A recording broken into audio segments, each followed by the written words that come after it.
Сайн байцгаана уу? Өглөө өдөр орой мэндийг та бүхэндээ хүргэе.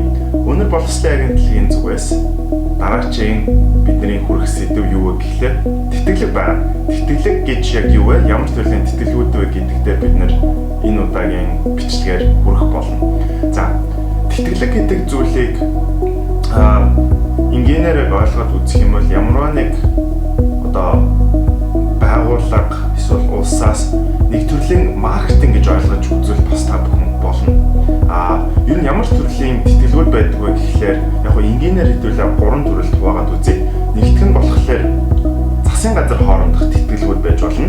Хоёр дахь нь болохоор сургуулийн тэтгэлэг, гурав дахь нь болохоор ямар нэг байгууллагын тэтгэлгүүд.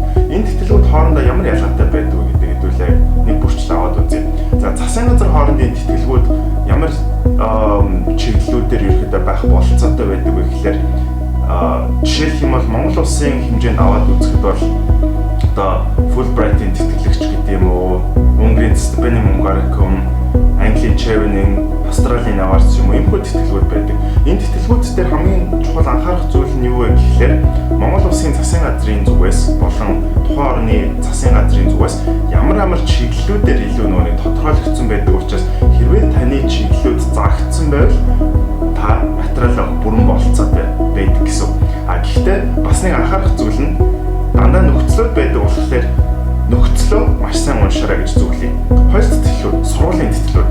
Сургуулийн тэтгэлийн өнцөг буюу хамгийн том жишээ юу вэ гэхлээр магадгүй Америкийн саксны тоглогч дээр жишээ авч болно. Эсвэл спортын чиглэлийн тэтгэлүүд гэж болно.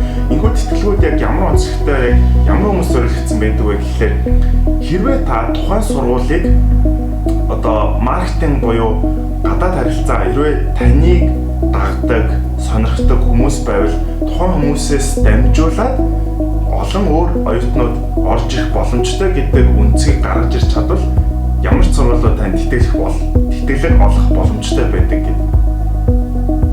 Дараагийн тэтгэлэг нь болохоор ямар нэг байгууллагын тэтгэлэг. За, жишээлх юм бол уул уурхайн компани ч юм уу, IT-ийн компаниуд дадлага хийж байгаа оюутнууд дээр төгсөөгөө байгаа үе дээр нь тодорхой хэмжээгээр дадлагын цалин эсвэл төгсөж гараад яг энэхүү цалин авах боломжтой шүү гэж шууд тэтгэлэг бүрэн бололцоотой байдаг. Тэгэхээр хэрвээ ямар нэг байгууллагын тэтгэлэг дээр явж ивэл хамгийн түгээмэл олгодог тэтгэлгүүд бол инженерийн чиглэлүүдийн тэтгэлгүүд байдаг шүү. Тэгэхээр та бүхэн үнийг сонирхож үзээрэй.